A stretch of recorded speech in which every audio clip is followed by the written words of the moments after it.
नमस्कार साथियों, कैसे हो आप सभी। आशा है आप तंदुरुस्त होंगे, स्वस्थ होंगे। इसी के साथ मेरा नाम है रजत कौशिक और आप देख रहे हैं हमारे YouTube channel GSN with Rajat Kaushik. GSN with Rajat Kaushik YouTube channel पर हम आपके सामने सामान्य ज्ञान से संबंधित रोचक जानकारियां महत्वपूर्ण तथ्यों के साथ लेकर आते हैं। और इन जानकारी को लाने का जो हमारा उद्देश्य है वो सिर्फ इतना है कि एक आम नागरिक को भी इन जानकारियों से अवगत कराया जा सके, और साथ ही कुछ थोड़ा बहुत मकसद ऐसा है कि हमारे साथ जितने भी हमारे साथीगण हैं जो कम्पिटिटिव एग्जाम की तैयारी कर रहे हैं, वो अपने एग्जाम पर्पज से इन तथ्यों को पढ़कर और समझकर अपने आने वाले एग्जाम में अच्छे अंक हासिल कर सके, और साथ ही अपने उज्जवल भविष्य के लिए एक सुनहरा मार्ग प्रशस्त करें। तो चलते हैं वीडियो की ओर, देर ना करते हुए। वीडियो का जो आज टॉपिक रहेगा वो रहेगा भारतीय संविधान की प्रारूप समिति और स्वतंत्र भारत का अंतरिम मंत्रिमंडल।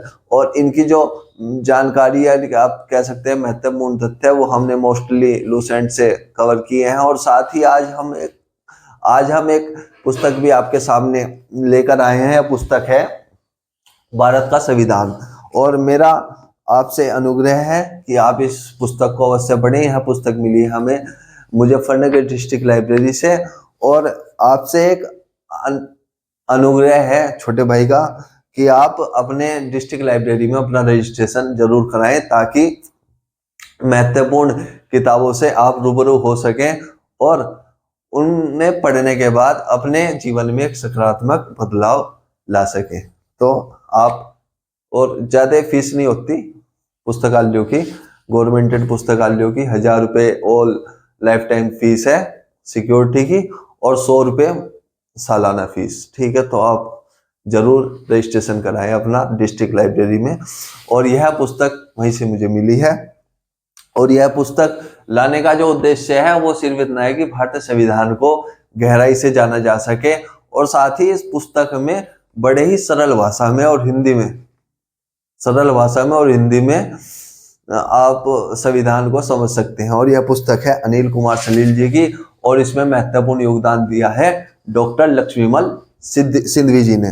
ठीक है, लक्ष्मीमल सिंधवी जी जो हैं वो भारत के एक प्रख्यात संविधानविद हैं, और इन्होंने संविधान पर गहन अध्ययन किया है, और उनकी जानकारी को समावेशित किया है अनिल कुमार सलील जी ने अपनी इस पुस्तक में, भारत का संविधान। इसे आप अवश्य पढ़ें। तो इसमें एक कोट है, वो मैं आपको पढ़कर सुनाऊंगा अभी पुस्तक में। तो चलते हैं वीडियो की ओर। तो वीडियो का जो पहला पॉइंट है वो है बंटवारे की योजना पर मोहर लगने के बाद आपका जो संविधान सभा के सदस्य थे उनकी संख्या 324 रह गई थी। इससे पहले वीडियो में हमने देखा संविधान सभा में जो सदस्य संख्या थी वो 389 थी। आपके अगर जो एग्जाम में आए संविधान सभा के सदस्यों की संख्या कितनी है, तो आप 389 ही लगाएं। अगर जो डेट वाइज पूछ ले कि बंटवारे पर मोहर लगने के बाद, बंटवारे पर जब मोहर लगी तो वो तारीख थी 3 जून 1947। बंटवारे पर मोहर लग गई थी माउंटबेटन योजना के अनुसार। और उस दौरान जो भारतीय संविधान सदस्यों की संख्या जो नियत की गई वो 324 यानी कि 324 नियत की गई, जिसमें से 235 आपके ब्रिटिश प्रांतों के थे और आपके 89 देशी रियासतों के थे। ठीक है, तो अगर जो एग्जाम में पूछ ले 3 जून 1947 को बंटवारे पर मोहर लगने के बाद संविधान सभा के सदस्यों की संख्या कितनी थी, तो आप लिखे 324। और वो आपसे पूछे अगर जो भारतीय संविधान सभा के सदस्यों की संख्या कितनी थी, तो आप निसंदेह लगाएं 389। ठीक है, उसके बाद फिर देश में जब बंटवारा हो गया, विभाजन हो गया, तो संविधान सभा का पुनर्गठन किया गया। वो पुनर्गठन किया गया 31 अक्टूबर 1947 को। अब 31 अक्टूबर 1947 को संविधान सभा का पुनर्गठन किया गया, तो उस दौरान भी यह सदस्य संख्या घटी। तो यह घटकर कितनी रह गई, 299। यानी कि अगर जो एग्जाम में पूछा जाए कि संविधान सभा के जो सदस्य संख्या थी देश विभाजन के बाद जब संविधान सभा का पुनर्गठन हुआ, तो वह सदस्य संख्या कितनी थी, तो आप लगाए 299। 229 आपके ब्रिटिश प्रांतों के और 70 आपके देशी रियासतों के। और यह सदस्य संख्या कौन सी तारीख को गिनी गई, 31 दिसंबर 1947 को इसे काउंट किया गया, 299 सदस्य संख्या। ठीक है, अब चलते हैं प्रारूप समिति पर, जिस पर एक विस्तृत नहीं कह सकते हम, थोड़ा बहुत ही ज्ञान मुझे है, पर यह थोड़ा बहुत ज्ञान भी मैं 2 पुस्तकों से लिया है। पहली पुस्तक लूसेंट और दूसरी पुस्तक आपकी भारत का संविधान। तो प्रारूप समिति पर बात करने से पहले जो हमारे ये अनिल कुमार सलील जी हैं, इनकी पुस्तक है, इसमें जो तथ्य हैं वो आपको पढ़कर मैं बताना चाहूंगा कि क्या है भारत का संविधान का प्रथम प्रारूप। जो संविधान का प्रथम प्रारूप था, ठीक है, यानी कि आप कह सकते हैं संविधान जब बन रहा था तो इसमें बहुत से देशों का योगदान था। तो उन देशों की संख्या आपको बता दूं 60+ देश थे उसमें, ठीक है। और यह दो कह सकते हैं दो क्षेत्रों में विभाजित किया गया था। यानी कि आप कह सकते हैं एक तरफ तो ये राष्ट्रमंडल देश इसमें थे और दूसरी तरफ बाद में इसमें एक डैजरिक नगर था, आपका जर्मनी था, संयुक्त आपका यूएसएसआर था, और उसके साथ ही आपका जापान वगैरह, इस तरीके के जो देश थे उन्हें समावेशित किया था। यानी कि राष्ट्रमंडल वाले अलग थे और आपके जो स्वतंत्र राष्ट्र थे वो अलग थे। तो इसमें क्या कहती है पुस्तक, यह कहते हैं कि भारतीय संविधान का प्रारूप तैयार होने से पहले संविधान के परामर्शदाता कौन थे? वी.एन. राव। श्री वी.एन. राव के निर्देशन में 60 देशों के संविधानों का गहन अध्ययन किया गया और उनके कार्यकारी, विधायी प्रक्रिया संबंधी, प्रशासनिक तथा कुछ अन्य उपबंध तुलनात्मक रूप से 3 भागों में संकलित किए गए। यानी कि जितने भी देशों में 60 देश गए थे तो 60 देशों के अंतर्गत जिनकी जानकारियां 3 अलग अलग रूपों में संकलित करके लाई गई, जिन्हें संविधान सभा के सभी सदस्यों में वितरित कर दिया गया। ठीक है, यह संकलन मुख्यतः 2 रूपों में विभाजित हुआ। एक समूह में ऑस्ट्रेलिया, कनाडा आदि ब्रिटिश राष्ट्रमंडलों को संवैधानिक रूपरेखा दी गई, जबकि दूसरे समूह में डेनजिक स्वतंत्र नगर था, जर्मनी तीसरा गणराज्य, संयुक्त राज्य अमेरिका, सोवियत समाजवादी गणराज्य के संवैधानिक उपबंध दिए गए थे और साथ ही विभिन्न राज्यों के प्रधान, मूल अधिकारों, अल्पसंख्यकों को दी जाने वाली सहायता, प्रतिनिधित्व पद्धतियां और द्वितीय सदनों के बारे में सहायक सामग्री दी गई थी। ठीक है, इस उपलब्ध सामग्री के आधार पर अक्टूबर 1947 में संविधान का प्राथमिक रूप तैयार हो जाने के बाद संविधान के अध्यक्ष ने संवैधानिक परामर्शदाता वेनेगल नरसिंह राव, जिन्हें आप कहते हैं वी.एन. राव, उनका जो पूर्ण नाम था वो था वेनेगल नरसिंह राव, को अमेरिका, कनाडा, आयरलैंड, ब्रिटेन भेजा ताकि वह इन देशों के प्रमुख संविधान विशेषज्ञों से विचार विमर्श कर सके। यानी कि संविधान लिखने से पहले जो जानकारियां विदेशों से मंगाई गई थी उन पर एक गहन अध्ययन के बाद वेनेगल नरसिंह राव जी को संविधान सभा के अध्यक्ष ने इन देशों की यात्रा पर भेजा।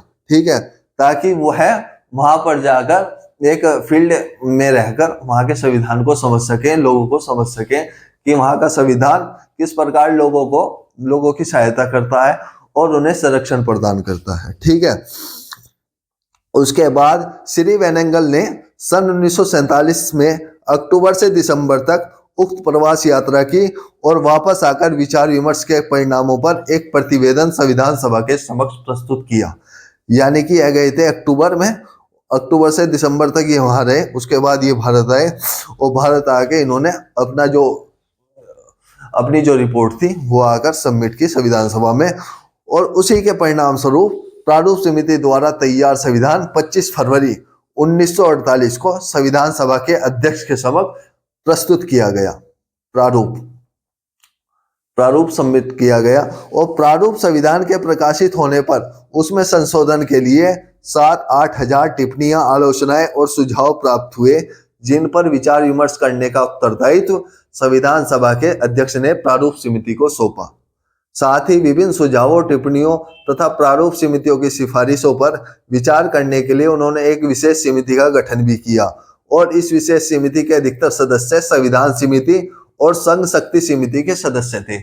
यानी कि प्रारूप समिति के जो सदस्य थे वो संविधान समिति और संघ समिति के सदस्य भी थे। ठीक है, ये बहुत ही मोस्ट इंपोर्टेंट समितियां गठित हुई थी। इससे पहले वीडियो में बताया था मैंने कि मुख्यतः 8 समितियां जो थी भारतीय संविधान में महत्वपूर्ण योगदान रखती है।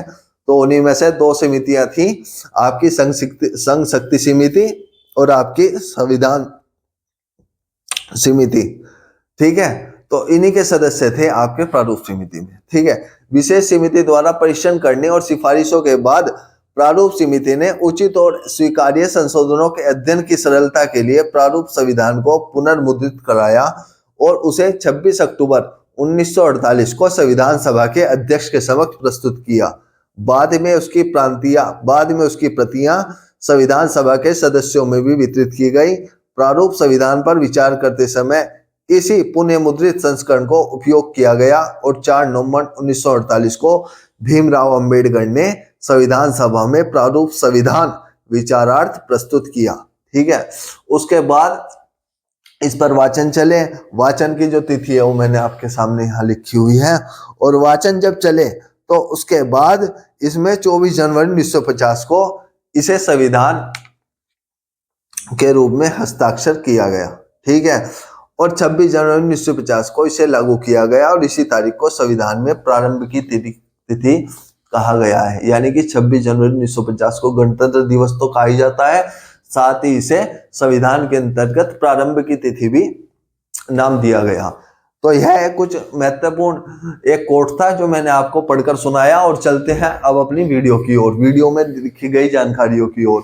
तो जैसा कि बताया कि BN राव जो थे वो विदेशी यात्रा पर गए थे, जो 60 देशों की जब एक जन्म कुंडली कह सकते हैं आप संविधान के अंतर्गत जो आई थी भारत में, उस पर गहन विचार विमर्श करने के बाद वो एक इंस्पेक्शन के तौर पर विदेश में गए थे। ठीक है, जब वो भारत आए वापस तो उन्होंने अपनी रिपोर्ट जब संविधान सभा के अध्यक्ष के सामने रखी तो उन्होंने इस पर एक समिति बनाई जिसे नाम दिया गया प्रारूप समिति।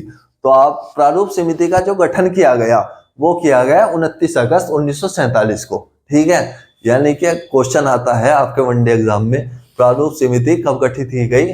तो आप निसंदेह कहें 29 अगस्त 1947 में प्रारूप समिति गठित की गई। ठीक है, यह 7 सदस्य समिति थी और इसके जो अध्यक्ष थे वो भीमराव अंबेडकर थे। डॉक्टर भीमराव अंबेडकर जो एक अंतरिम मंत्रिमंडल में विधि मंत्री भी थे, कानून मंत्री भी थे, उन्हें इस समिति का अध्यक्ष बनाया गया। ठीक है, यानी कि और इस पर जो प्रारूप समिति ने प्रारूप पर जो बहस की वो 114 दिन चली।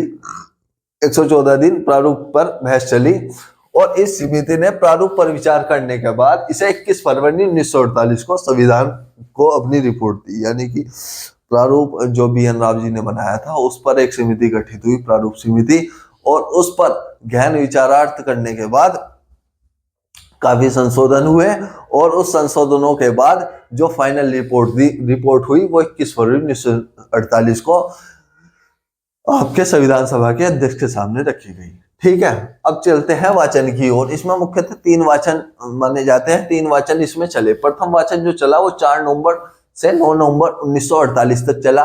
वनडे एग्जाम में पूछा जाएगा कि भारतीय संविधान के अंतर्गत प्रथम वाचन कब चला, तो 4 नवंबर से 9 नवंबर 1948 तक। द्वितीय वाचन चला 15 नवंबर 1948 से 17 अक्टूबर 1949 तक। द्वितीय वाचन जो था वो सबसे लंबा चला था। उसके बाद तृतीय वाचन चला 14 नवंबर 1949 से 26 नवंबर 1949। और जब 26 नवंबर 1949 को यह वाचन संपूर्ण हुआ तो इसी के साथ ही भारतीय संविधान को संपूर्ण मान लिया गया। यानी कि संविधान बनकर तैयार था। यानी कि आपसे कई बार वनडे एग्जाम में पूछा जाता है कि भारतीय संविधान को कब अंगीकार किया गया, तो वो किया गया था 26 नवंबर 1949 को भारतीय संविधान बनकर पूर्ण हुआ और इसे अंगीकार कर लिया गया। और इस पर जो सदस्य संख्या थी, यानी कि उस समय उस दिन जो संविधान में उपस्थित सदस्य थे उनकी जो संख्या थी 384, यानी कि 284, यानी कि 284 सदस्य वहां पर उस समय उपस्थित थे जिन्होंने संविधान पर अपने हस्ताक्षर किए। मूलतः संविधान पर कितने व्यक्तियों के हस्ताक्षर हैं? 284 व्यक्तियों के हस्ताक्षर हैं। और क्या नाम कितने सदस्य थे? वो थे आपके 299 सदस्य थे संविधान पुनर्गठन के बाद। ठीक है, अब यह जो संख्या है ये हमने लूसेंट से ली है। तो अब जब मैंने ये किताब पढ़ी तो इसमें जो क्या नाम सदस्य संख्या तो वही है, पर जो इसमें तारीखें हैं उनमें थोड़ा बहुत डिफरेंस है। अब पता नहीं ऐसा क्यों है, लूसेंट में अलग है और इस किताब में अलग है, तो शायद कुछ बाई मिस्टेक से प्रिंट हो गया होगा लूसेंट में। मुझे लगता है कि किताब तो जेन्युइन है, किताब में कोई ऐसा नहीं होगा, पर लूसेंट में थोड़ा चेंजेस हो सकते हैं, या फिर ऐसा हो सकता है कि भाई कुछ कोऑर्डिनेशन ऐसा ना बन पा रहा हो इन दोनों किताबों का, तो इसमें जो तारीखें हैं वाचन की वो थोड़ी डिफरेंस है। मैं आपको पहले बता दूं लूसेंट में और इसमें ऑथेंटिक पुस्तक में, ठीक है। उसके बाद संविधान पर टोटल 114 दिन बहस चली थी, जो वाचन संख्या थी 114 दिन बहस चली, और इस पर जो खर्चा हुआ था संविधान में, वो जो संविधान जब निर्माण हुआ तो उस पर व्यय हुआ 63,96,729 रुपए। इस पर उस जमाने में व्यय हुए थे, यानी कि जब संविधान का निर्माण हो रहा था संविधान सभा के अंतर्गत, तो इस पर जो कॉस्ट आई वो 63,96,729 रुपए इस पर व्यय किए गए, ठीक है। और संविधान में एक बहुत ही महत्वपूर्ण है, संविधान में जो आपके अनुच्छेद हैं वो 395 अनुच्छेद हैं, 22 भाग हैं और 8 अनुसूचियां हैं मूल संविधान में। अब तो 12 अनुसूचियां हैं, पर उसमें जब संविधान निर्माण हो गया, संपूर्ण हुआ था 26 नवंबर 1949 को, तो उसमें 8 अनुसूचियां थी और 395 अनुच्छेद थे। उन 395 अनुच्छेदों में से 15 अनुच्छेद ऐसे थे जिन्हें उसी दिन ही लागू कर दिया गया था, ठीक है। 395 से 15 अनुच्छेद ऐसे थे जो 26 नवंबर 1949 को लागू किए गए थे, और बाकी के 395 से 15 गए 380 अनुच्छेद ऐसे थे जिन्हें 26 जनवरी 1950 के बाद 1950 को लागू किया गया, जब भारत गणतंत्र राष्ट्र के रूप में स्थापित हुआ, जिसे हम कह सकते हैं प्रारंभ की तारीख। अभी बताया ना, संविधान में प्रारंभ की तारीख कही गई है 26 जनवरी 1950 को, ठीक है। उसके बाद संविधान सभा की जो अंतिम बैठक हुई वो 24 जनवरी 1950 को हुई, और इसी दिन भारत ने अपना एक राष्ट्रपति चुना। राष्ट्रपति किन्हें चुना गया? डॉक्टर राजेंद्र प्रसाद शर्मा जी को राष्ट्रपति चुना गया, जो संविधान सभा के अध्यक्ष थे। कब चुना गया? 24 जनवरी 1950 को। और 24 जनवरी 1950 को ही एक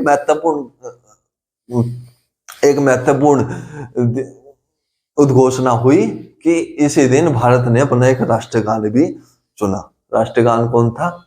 आपको पता ही है, जन गण मन, जो कि भारत का राष्ट्रगान है, उसे चुना गया 24 जनवरी 1950 को भारत के एक नेशनल एंथम के रूप में, ठीक है। और उसके बाद, और आपको लिए 26 जनवरी 1950 को राष्ट्रगीत अपनाया गया। 26 जनवरी 1950 को राष्ट्रगीत अपनाया गया और 24 जनवरी 1950 को आपका राष्ट्रगान। अब आप मुझे कमेंट सेक्शन में बताएं हमारा राष्ट्रगीत क्या है, ठीक है। और साथ ही एक जानकारी और, 22 जुलाई 1947, शायद 1947 ही, हाँ 22 जुलाई 1947 को राष्ट्र ध्वज को भी अपनाया गया था। राष्ट्रीय ध्वज हमारा जो है अशोक की तिल्लियों वाला 3 रंगों का, ठीक है, उसे अपनाया गया 22 जुलाई 1947 को, ठीक है। तो 3 महत्वपूर्ण तो आपको पता ही होने चाहिए कि हमारा राष्ट्र ध्वज कब अपनाया गया था, 22 जुलाई 1947 को। राष्ट्रगान कब अपनाया गया? राष्ट्रगान 24 जनवरी 1950 को, और आपका राष्ट्रगीत 26 जनवरी 1950 को। तो ये थी आपकी संविधान से संबंधित कुछ महत्वपूर्ण जानकारियां। और इसमें जो आपको एक चीज और बता दूं, संविधान सभा ने मई 1949 में, आपने सुना होगा राष्ट्रमंडल कॉमनवेल्थ देशों का जब सदस्य बना था वो मई 1949 में बना था। और यह किसकी संस्तुति पर बना था? संविधान सभा की संस्तुति पर बना था, यानी कि संविधान सभा ने ही इसे सत्यापित किया था कि अब भारत राष्ट्रमंडल देशों का सदस्य बनेगा, ठीक है। यानी कि अगर जो वनडे एग्जाम में पूछ लिया जाए कि भारत राष्ट्रमंडल देशों का सदस्य कब बना, तो मई 1949 में बना था। और इसे सत्यापित किसने किया था? संविधान सभा ने इसे सत्यापित किया था। अब चलते हैं मंत्रिमंडल की ओर। मंत्रिमंडल में से कई बार क्वेश्चन आ जाते हैं कि स्वतंत्र भारत के मंत्रिमंडल में मंत्रियों को कौन कौन से विभाग दिए गए, ठीक है। तो जो जवाहरलाल नेहरू थे वो हमारे प्रधानमंत्री थे, और साथ ही ने राष्ट्रमंडल मामले और विदेशी मामले इन्हें दिए गए। और उसके बाद जो सरदार पटेल थे इन्हें होम मिनिस्टर बनाया गया और सूचना प्रसारण मंत्री भी इन्हें बनाया गया। और साथ ही जो हमारे राजेंद्र प्रसाद थे, इन्हें कृषि खाद्य मंत्री बनाया गया। आपके अब्दुल कलाम आजाद जो हुए ये हमारे शिक्षा मंत्री हुए। जॉन मथाई जो हुए वो हमारे रेलवे परिवहन मंत्री हुए। BR अम्बेडकर जो हुए वो हमारे विधि मंत्री हुए, जिसे हम कानून मंत्री कहते हैं। जगजीवन राम जी जो हुए वो हमारे श्रम मंत्री हुए। बलदेव सिंह जो थे वो रक्षा मंत्री थे। और उसके बाद राजकुमारी अमृत कौर जो थी वो स्वास्थ्य मंत्री थी। उसके बाद CH भाभा जो थे वो वाणिज्य मंत्री थे। रफी अहमद किदवई संचार मंत्री थे। RK षणमुगम शेट्टी वित्त मंत्री थे। और श्यामा प्रसाद मुखर्जी आपके उद्योग और आपूर्ति मंत्री थे। और VN गौड़गिल कार्य श्रम, कार्य खान और ऊर्जा मंत्री थे। तो यह मुख्यतः कितने मंत्री थे हमारे मंत्रिमंडल में? 1 2 3 4 5 6 7 8 9 10 11 12 13 14 मंत्री हमारे, यानी कि 14 सदस्य संविधान सभा के अंतरिम मंत्रिमंडल में थे, जिनकी जानकारी मैंने आपको दी। आई होप कि आपको ये जानकारी सुनकर समझकर अच्छी लगी होगी और यह आपके एग्जाम पर्पस से काफी महत्वपूर्ण है। और साथ ही यह ऐसी जानकारी है, सबको पता होनी चाहिए कि हमारे संविधान निर्माण में इनके क्या क्या महत्वपूर्ण योगदान थे और यह किस प्रकार एक क्रम से आगे बढ़ा संविधान। ठीक है, तो इसी के साथ आपसे लेते हैं विदा और मिलेंगे अगली वीडियो में। और आपसे एक छोटा सा अनुग्रह, आप हमारे चैनल पर नए हो तो हमें सब्सक्राइब अवश्य करें और बेल आइकन को दबाना न भूलें, ताकि नोटिफिकेशन के माध्यम से इस तरह की अन्य महत्वपूर्ण जानकारियां आपके सामने समय से पहुंचती रहें। और साथ ही प्रभु से इच्छा है कि आपका आशीष सदैव हम पर बना रहे। और इसी के साथ लेते हैं विदा, मिलेंगे आपसे अगली वीडियो में। जय हिंद, जय भारत, वंदे मातरम।